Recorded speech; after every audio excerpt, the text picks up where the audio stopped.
नमस्कार।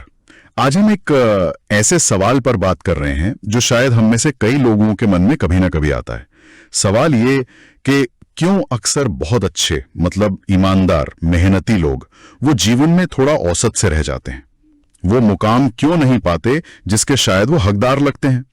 और इस सवाल के जवाब के लिए ना हमारे पास चाणक्य नीति से जुड़े कुछ दिलचस्प विचार हैं, खासकर सद्गुण और विवेक के संदर्भ में।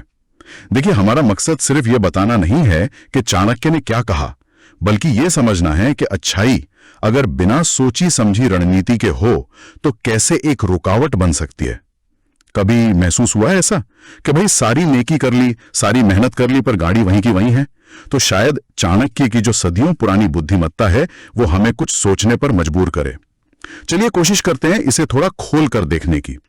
तो पहली बात जो सामने आती है चाणक्य नीति से वो ये कि हमें सिखाया तो गया कि अच्छा व्यवहार करो, पर विवेकपूर्ण चाल चलना वो शायद नहीं सिखाया गया। स्कूल में, घर में जोर तो इसी पे था कि भाई अच्छे बच्चे बनो, सीधे रास्ते चलो। हाँ, बिल्कुल सही कहा आपने। और यहीं पर चाणक्य एक बहुत जरूरी फर्क बताते हैं। देखिए, समाज हमें जो सिखाता है वो अपनी जगह ठीक है, पर असल दुनिया वो एक अलग ही मैदान है। वहां सिर्फ नैतिक होना या सिर्फ अच्छा होना वो काफी नहीं होता है। अपनी नैतिकता को असरदार कैसे बनाना है ये अहम है, और इसके लिए आपको रणनीति चाहिए। उनका एक बहुत मशहूर कथन है, शायद आपने सुना हो, बुद्धिमत्ता के बिना दया आत्म बलिदान है, गुण नहीं। मतलब दयालु होना बहुत अच्छी बात है, जरूरी है, पर यह जानना भी उतना ही जरूरी है कि कब, कहां और कैसे वो दया दिखानी है, ताकि वो आपकी कमजोरी न बन जाए। हाँ, ये तो बहुत गहरी बात है। मतलब ये नहीं कि चालाक या धोखेबाज बन जाएं, पर हाँ समझदार बने। और इसी से जुड़ा हुआ वो दूसरा नुक्ता है ना कि अच्छा होना हमेशा उपयोगी होने के बराबर नहीं होता। कई लोग कहते हैं, अरे मैं तो सबके लिए हमेशा तैयार रहता हूं, बहुत मेहनत करता हूं। और ये बहुत अच्छी बात है, सराहनीय है, पर चाणक्य के नजरिए से अगर हम देखें तो दुनिया नतीजों को, प्रभाव को ज्यादा महत्व देती है, सिर्फ कोशिशों को नहीं। आपका अच्छा होना महत्वपूर्ण है, लेकिन अगर आपकी अच्छाई से कोई सकारात्मक असर ही नहीं पड़ रहा तो फिर दुनिया की नजर में उसका मूल्य थोड़ा कम हो जाता है। अच्छा, प्रभाव डालने के लिए देखिए, सिर्फ ईमानदारी काफी नहीं होती। आपको अपनी सीमाएं पता होनी चाहिए।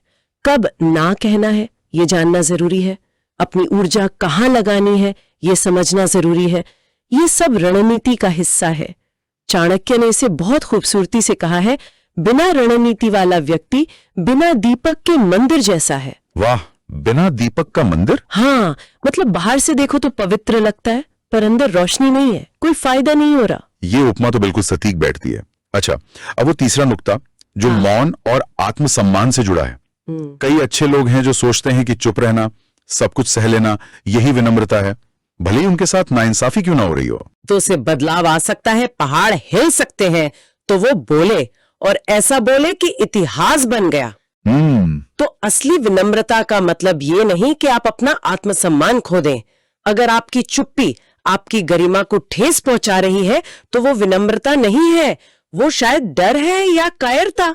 अपनी बात रखना, अपना हक मांगना, ये तो आत्मसम्मान की निशानी है। बिल्कुल, मतलब मौन भी एक सोची समझी रणनीति हो, ना कि कोई मजबूरी बन जाए। और इसी तरह जो चौथा नुक्ता है वो शायद थोड़ा सुनने में कड़वा लगे कि कई बार जिसे हम वफादारी समझकर इंतजार करते रहते हैं ना, हाँ। वो असल में शायद बदलाव से डरना होता है। सालों साल एक ही नौकरी में या एक ही रिश्ते में फंसे रहना सिर्फ इसलिए कि पता नहीं आगे क्या होगा। चाणक्य इस मामले में बिल्कुल स्पष्ट थे। उनका साफ मानना था, उस पेड़ को छोड़ दें जो अब छाया नहीं देता। अच्छा, अगर कोई स्थिति है, कोई रिश्ता है, कोई जगह है जो आपको आगे बढ़ने से रोक रही है या आपको मानसिक रूप से, भावनात्मक रूप से निचोड़ रही है, तो सिर्फ डर के मारे वहां टिके रहना ये कोई गुण नहीं है, ये एक भूल है। और उसे वफादारी का नाम देना ये तो खुद को एक तरह से धोखा देना है। आगे बढ़ने के लिए कभी कभी कुछ चीजों को छोड़ना भी जरूरी होता है। तो फिर इन सब बातों का निचोड़ क्या है? क्या चाणक्य ये कह रहे हैं कि भाई अच्छा होना छोड़ दो, दुनियादार बन जाओ? नहीं नहीं, बिल्कुल नहीं। देखिए, चाणक्य का संदेश अपने मूल्यों को, अपनी अच्छाई को छोड़ने का नहीं है। संदेश है कि अपने मूल्यों को, अपनी अच्छाई को धारदार बनाओ, उसे पैना करो। हम्म। आपकी अच्छाई, आपकी ईमानदारी, वो आपकी बुनियाद है, आपकी ताकत है, उसे नहीं छोड़ना। लेकिन रणनीति वो तलवार है जिससे आप अपनी इस अच्छाई की रक्षा करते हैं और उसे असरदार बनाते हैं। और विवेक यानी सही समझ, वो इन दोनों के बीच का पुल है जो आपकी नेकी को दुनिया की असलियत से जोड़ता है। मकसद ये है कि आप दुनिया के काम आए, दुनिया के लिए उपयोगी बने, पर दुनिया आपका इस्तेमाल ना कर पाए।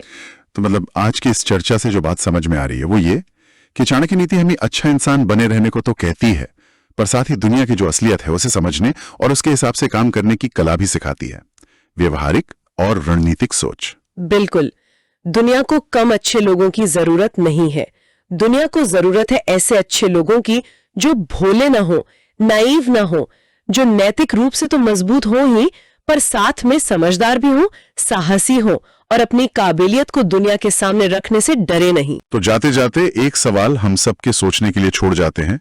अगर आपके पास दिल तो आपका हो पर दिमाग चाणक्य का होता तो आप क्या करते? शायद अब वही करने का समय है, दिल को नेक रखते हुए दिमाग से काम लेने का।